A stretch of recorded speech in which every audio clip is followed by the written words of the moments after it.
எப்பவும் ஷூட்டிங்கில் இருப்பதால் அமைச்சருக்கு விவரம் தெரியவில்லை. இது வெட்கக்கேடு, கூச்சமே இல்லாமல் இப்படி பேசுவதா? திமுக அமைச்சரை வெளுத்து வாங்கிய அண்ணாமலை.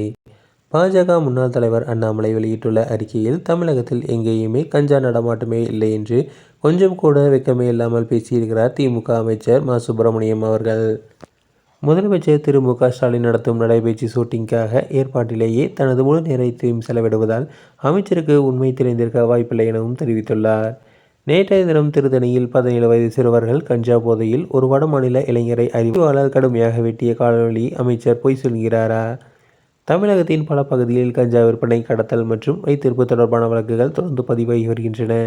இந்த ஆண்டில் மட்டும் தூத்துக்குடியில் திமுக கவுன்சிலர் மகன் கஞ்சா வழக்கில் கைது செய்யப்பட்ட சம்பவம், சென்னை ஆவடி பகுதியில் ஆயிரக்கணக்கான கிலோ கஞ்சா பறிமுதல் செய்யப்பட்டது, ராமநாதபுரம், திண்டுக்கல் மற்றும் மதுரை மாவட்டங்களில் கஞ்சா விற்பனை மற்றும் கடத்தல் வழக்குகளில் நூற்றுக்கணக்கானோர் கிலோ கணக்கில் கஞ்சா பறிமுதல் செய்யப்பட்டு பலர் கைது செய்யப்பட்டுள்ளது. கஞ்சா விற்பனை வழக்குகளில் சிறை தண்டனை விதித்து நீதிமன்றமே தீர்ப்பளித்துள்ளது என இவை அனைத்தும் நாள்தோறும் படிக்கும் செய்திகள் என கூறியுள்ளார்.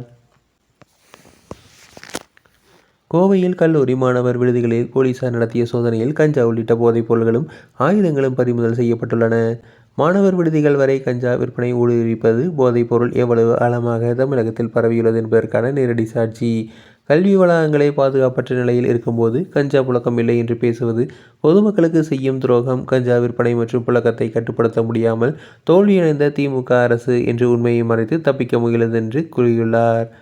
போதைப் பொருட்கள் சட்டம் ஒழுங்கு பிரச்சினை மட்டுமல்ல, அது தமிழக இளைஞர்களின் எதிர்காலத்தை சிதைக்கும் பன்முக பேரழிவு.